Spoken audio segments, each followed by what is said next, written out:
Everyone, কেমন আছো? আজকে তোমাদের সামনে নিয়ে এসেছি একটি অ্যানিভার্সারির ব্লগ ও বিটিএস ভিডিও। ঠিক আছে, আজকে অনেকদিন পর আবার দেখা এই যে সঞ্জুদার সাথে। সঞ্জুদা হ্যালো করে দর্শককে। তো তোমাদের সামনে সমস্ত কিছু তুলে ধরবো, আমাকে খুব কমই দেখতে পাবে, ঠিক আছে।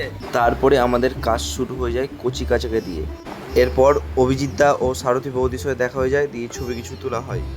এরপর দেখা হয়ে যায় সার্থকের সাথে। হাই বলতে मेरा क्या फायदा जूस पिला दो मौसम्बी का।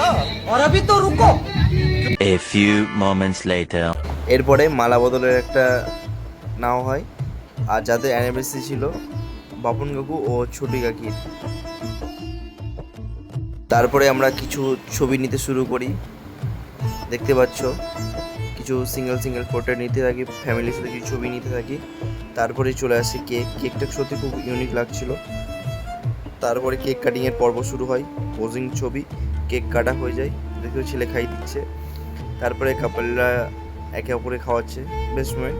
আর তারপরে একটা ঘটনা ঘটে যে ওদেরই একটা রিলেটিভ গিফট করেছে, তো দেখো তোমরা গিফটের মধ্যে কী থাকতে পারে। আমরাও দেখে অবাক। লাস্টে দেখি যে ছবিটা দিচ্ছে সেটি আমাদেরই একটি ছবি তোলা, তাদেরকে উপহার দিয়েছে। সত্যি দেখে আমরা তারপরে আবার কাজ শুরু হয়ে যায়। এবার গ্রুপ ছবি নেওয়া শুরু হয়ে যায়। সঞ্জয় দা নাই, মাঝে আমি নিচ্ছিলাম, ফাঁকে আমি একটু কফি খেতে যাই। দেখা গেছে আমার কি বলছে বোন জামাইয়ের সাথে, আর বোন এটা আমার সম্বন্ধী। বোন জামাই ছিল আগে বন্ধু ছিল, আর বন্ধু ছিল, এবার বোন তারপর এখন বোনের সাথে বিয়ে দিয়ে সম্বন্ধী হয়ে গেছে আমার সম্বন্ধী।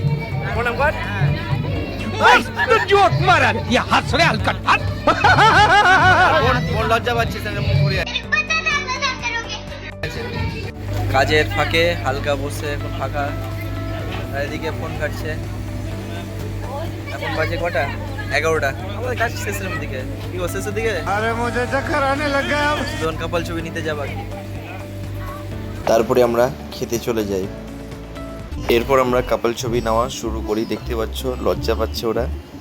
কিছু ছবি নিয়ে আমাদের কাজটি সম্পন্ন করি এখানে। তো আমাদের কাজ শেষ, রাত্রি বাজে 1টা। তো শুনে নেবো কাকুর মধ্যে কেমন লাগলো কাজ করে। ভালো কাকিমা, কেমন লাগলো? আর বৃষ্টি পড়ছে, আর হ্যাপি অ্যানিভার্সারি। ঠিক আছে, লাস্টে বলা হলো। তো দেখা হচ্ছে তোমাদের অন্য কোনো পর্বে।